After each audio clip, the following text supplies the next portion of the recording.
Sports Internet is also streaming live on the apps. Charles Barkley saying Kevin Durant isn't a villain, but he's that's what the fuck I wanted to see. The new Warrior star to shut up and stop talking about his old Thunder team. Barkley said this at a TNT luncheon. Quote, he's made himself a villain by taking all these shots at Oklahoma City for no reason. There's no reason for that. He left. He's happy. Shut up. When you're taking shots at Russell and those guys, that's not necessary. So Barkley... This comes from a nigga that talked about everybody that he played with and against once he left. Of a dominant big man. Is he right? He is right. He is right about what he said. And look at this nigga jumping on the bandwagon. Man, fucking set. Hey, go ahead, bruh. I had one individual who obviously will remain nameless, Max, who asked me, Stephen A., why can't this kid keep his mouth shut about us? Just move on. We love the kid, but damn. That's what they said, straight from Oklahoma City. And they're right. And I think that the thing that... This nigga a fucking sellout, yeah. Explaining all of this, I can't believe this shit, dog. Durant looks so bad. Assuming it's true. I haven't spoken to him. I don't know. But assuming it's true. Of course you haven't spoken to him. He don't like your bitch ass. He found out about Kevin Durant leaving like the rest of us did. Now, this is the same Kevin Durant that cussed out the media one day.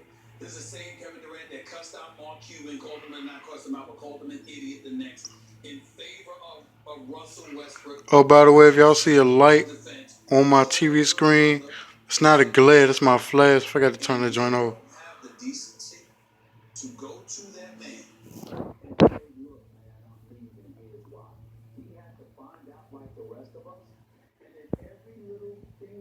Okay, that's a good point. But at the same time, he grown. You don't owe this man nothing. Would have been right as a man for him to call him and say, He's smart, he's deep, okay, yeah, he's a good person. I'm leaving, but yeah, but he don't owe him nothing. The people that he does business with, business managers with, these are all great people that he's surrounded by. And he is a fantastic guy. He really, really is. When you see remarks that he says, Max, and he's snapping at me or he's snapping at members of the media, that's not him. That's not who that kid, that's not who this guy is. He's a good dude. The problem is he ain't comfortable with this decision because he know he mishandled it. He ain't comfortable with this decision. He's comfortable being in Golden State because that's where he ultimately wanted to be. But he knows how slick this look. Playing in the Western Conference Finals, knowing cats were recruiting you, vibing with them, not winning after being up 3-1, and then conveniently going to the team that beats you. This looks really, really bad.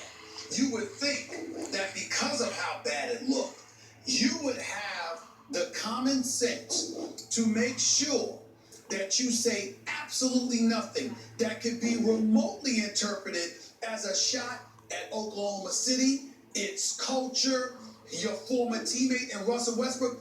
Thank God Russell Westbrook is as strong as he is. That intestinal fortitude, that pit bull that he is on the basketball. Let's stop sucking his dick, man. Dismiss everything off the court. Yeah, he's a great player, but don't suck him off like that. Because if he wasn't, it is shocking to me that Kevin Durant appears to have never taken the time to sit back and say, damn, how would Russell feel if I said this? How would that come across? Because everybody and their mother looks at Russell Westbrook as primarily the reason why Kevin Durant left. And knowing that and having no sensitivity to it is just the opposite, the antithesis of everything most of us in the NBA community know Kevin Durant to be, because he's incredibly thoughtful. It makes no sense. And so I appreciate where Barkley is coming from. Of course you do. Comments. Because you and your fellow sellout. To Kevin Durant to say just chill, because you really, really left Russell Westbrook hanging, and it's not just because you left. It looked like you left because of him, and whether that he probably did. I don't know if Russell Westbrook deserved that. He probably did not even on a personal level, but on a basketball level. I want to make something very clear off the top. Charles Barkley, matter of fact, it might have been personal too. Personality in media, period. Russell Westbrook is my favorite NBA player to watch, okay? I want to make that clear. Barkley here is being hypocritical. It's not that he's entirely wrong, though he's not entirely right either. I'm going to get to that in a second. But Barkley is a guy, the reason he was so great to watch as a player wasn't just his Hall of Fame ability, but he would always say what's on his mind. Right, he was always talking. When did Barkley bite his tongue? And there wasn't nearly as much media back then, period, nor even new kinds of media. Forget about like the number of media members following a team. There wasn't social media. So when you look at Kevin Durant, should he be more thoughtful about what he says about Westbrook and the Oklahoma City Thunder? Yes, clearly. Barkley's right about that. But why is he still talking about them?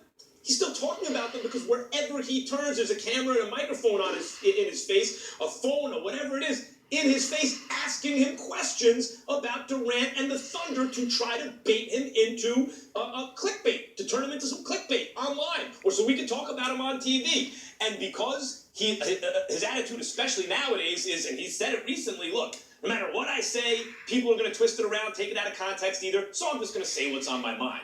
Mistake, probably. Because when people are constantly asking you questions about why you left, you're going to have to start to tell them, even if you don't need to take shots. It's going to come off that way. After all, if you like Westbrook especially and that team as much as you like Steph and these guys, you'd have stayed. I'm sure Kevin Durant wished that, look, Westbrook did not play well down the stretch in those games late in that Western Conference Finals. Neither did Durant. And Stephen, I know your point as well, Westbrook does that a lot. So he's still within character. Well, okay, but maybe you don't want to play with a guy like that. Like that, yeah. Late in playoff games, a lot, monopolize the ball, and not play well. And again, Westbrook, my favorite player to watch. I love his aggression and his desire to win. But Durant's maybe looking at that going, oh, if only we would have beaten Golden State, whether or not they won the title. If only we would have beaten Golden State, then I don't get killed for going to Golden State because that's really the way I want to play. And every time he says, that's the way I want to play, that's a shot at Westbrook and the Thunder. And it is. There's no getting around that. He's preferring A to B, right? He thinks A is better than B. He thinks the players there are better to play with. That's why he made the move. But every time he says that, it's going to be a shot at Westbrook. So is Barkley's general message right? Watch your mouth, basically, when you talk about these guys. Consider your answers more carefully. Yes, he's right basically about that. On the other hand, he is being hypocritical because he did not have to deal with all of this. And even not dealing with all of this, when did Barkley bite his tongue? Well, listen, you're looking at whether or not he bought when the white people gave him that money. Taking into account the circumstances. Charles Barkley was never up 3-1 in a conference finals, blows the lead, and then turns around and joins the team that beat him. Charles Barkley never put himself in a position where people were questioning how badly did you really want to win because of where you ended up going. Fair or not. Those are the things. True. Hold on. That is absolutely true. He went from Phoenix, couldn't get by Houston, a year and a half later. And he joined Houston. A year and a half later, not the next month. Oh, I'm saying to you that's what happened. That's a really big deal, Max. It's a really No, it big ain't. deal. No, it ain't.